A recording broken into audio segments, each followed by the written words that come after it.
Hello viewers, this video lesson will give you a better understanding of the prescribed novel The Small Tigers of Shergarh, written by Ranjit. Literature reflects the various dimensions of emerging concepts and theories through ages.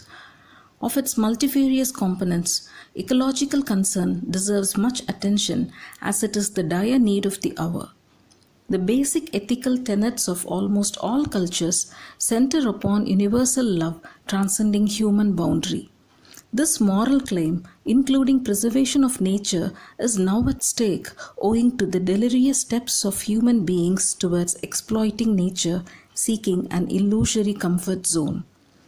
The contemporary writers of India focus on the ecological issues and try to sensitize the people through their powerful writing that throbs with the social responsibility of seeking solutions to ecological problems. Ranjit is one such prominent Indian writer and journalist who has contributed over 1,000 articles, short stories, features and photo features that have been published in over 50 newspapers and magazines. He was born in Kolkata in 1955. He was educated in Mumbai, graduating in economics and sociology. He has special interest in natural history, photography and bird watching. He is famous for his fiction and non-fiction, such as The Caterpillar Who Went on Diet and Other Stories, The Battle for Number 19, The Red Jaguar, The Small Tigers of Shergarh, and Faces in the Water.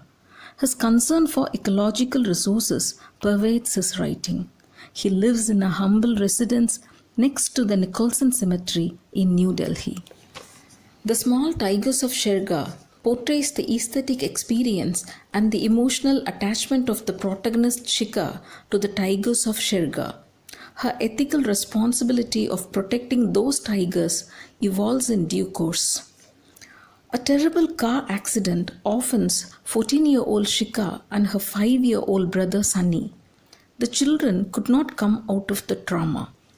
Shika's sleepless nights are haunted by the shrieking sounds while Sunny's world shrinks by being always glued to his sister, speechless. They are thrust into the hands of their uncle, Binoy Chacha, who lives in the Shergarh house situated near the Shergarh Tiger Reserve. The two children find it difficult to come in tune with the new surrounding. Though Binoy Chacha's eccentric behavior disappoints Shika, the affection of Mr. Aslam Bai's and Mr. Rana's families comforts her. Mr. Aslam Bai is a retired forest guard and Mr. Rana is the field director of the Tiger Reserve. While Deepthi and Aslam Bai are instrumental in bringing out the adventurous spirit of Shika, Sharifa and Ali bring back happiness in her life. Deepthi is Mr. Rana's daughter. She is a wildlife photographer. Sharifa is Aslam Bai's wife and Ali is their grandson, known for his pranks. The Shergarh forest is a real blessing to the children in all possible ways. Their daily trip to the forest bring radical change in their mindset and lifestyle. Shika's inward journey starts from her aesthetic response as elaborated by Immanuel Kant, Holmes Rolston III and John Andrew Fisher and results in environmental ethical response as stated by Stuart Hampshire. Shika feels peaceful and relaxed as an aesthetic appreciation dawns upon her when she travels inside the Tiger Reserve. Captivated and awestruck by the majestic beauty of the ruler of Shergarh forest, Shershah, who parades just 10 meters away from her, Shika feels at the core of the heart that the tiger wished her good morning, though petrified a little. This experience stands in line with Kant's aesthetic judgment. If something is beautiful, first it has to be based on a feeling of pleasure resulting from a particular experience of the object, and second, it cannot result from a previous desire for the object. While Shika experiences this in the beginning, her brother Sunny realizes it towards the end of the novel, when the newborn tiger cubs play with him in the cave by pulling his shorts. The boy, who has been dumb from the day of the car accident, speaks excitedly thus. Down, boy. Hey, down. Look what I found, Dimplechick. Just come here and look what I found. The aesthetic experience heals the boy. The therapeutic effect that the animal provided is witnessed in the boy, while what the forest offered is validated by Shika. Shika gazes at the forest, a sense of peace seeping into her like sap in a tree bark. This world is so different from the one she has known. For a brief instant, it even makes her forget what has happened to Mama, Papa, and Sunny. Her journey into the wilderness has already stopped the clanging and shrieking of the car roof on the road. Disappointed by the curt replies and the cold behavior of her uncle Binoy, Shika thinks that Shersha is well-mannered when compared to her uncle. Similarly, when their refuge home threatens to separate Shika and Sunny, they seek shelter in the tiger reserve. The aesthetic experience, as sensed by the protagonist, drifts slowly from Kant to Ralston's aestheticism. Ralston emphasizes on two important tenets. One is that aesthetic experience of nature must be participatory, and that the other is that it should be faithful to the objective reality of what nature is. The physical and biological sciences tell us what nature really is and how it got that way. Science greatly educates us to what is really taking place.